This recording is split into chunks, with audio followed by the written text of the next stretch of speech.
today we will discuss what happens after the application is confirmed. The most important question is how and when I will receive my money. Let's go through everything step by step.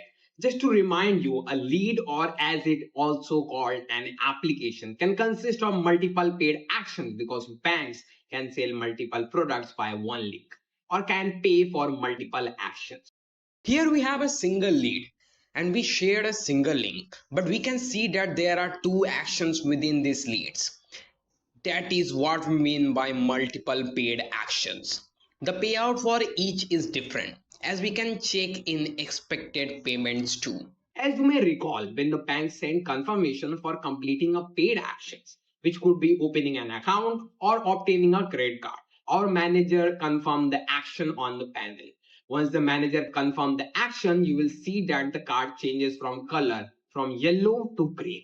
And the card will display the date when the money will be credited to your app's balance. In order to check it, you can go to the lead section by clicking on this button. Now the green ones are the approved leads, and here you can check the date of recharge. For us it is 29th of May. Timing is also given. If we talk about the yellowish ones, these are the pending leads, and you can also check the details below. Like here it is not yet approved.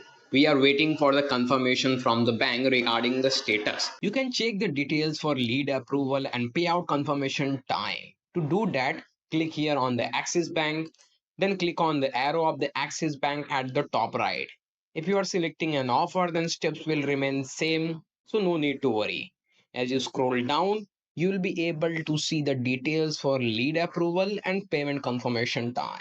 Lead approval time is the time that the bank takes in order to verify the lead.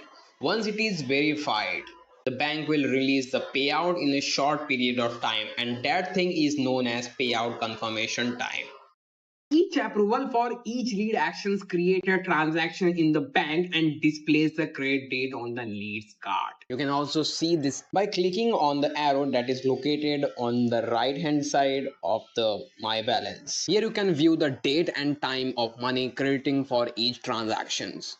This helps you stay informed about when you will receive your money for the sale.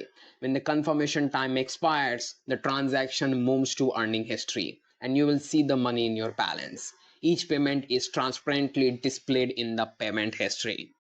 From the extreme top of the menu, you can check your balance. In my case, it is 994.53 and pending earnings are 35,538.76. Now the money is in your balance. How do you withdraw them? It's simple. You need to attach your bank details. To do this, go to the bank, click on the withdraw section, click on the plus next to the offer to add bank details. So first, select whether you are an individual or a company. I will cover more details a few moments later in this video. Then add your bank account number and confirm it by typing it again. And don't forget to add your IFSC code.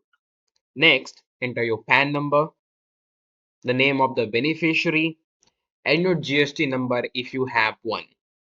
After that, add your location, your bank name, and your PAN card. Finally, put your e-sign.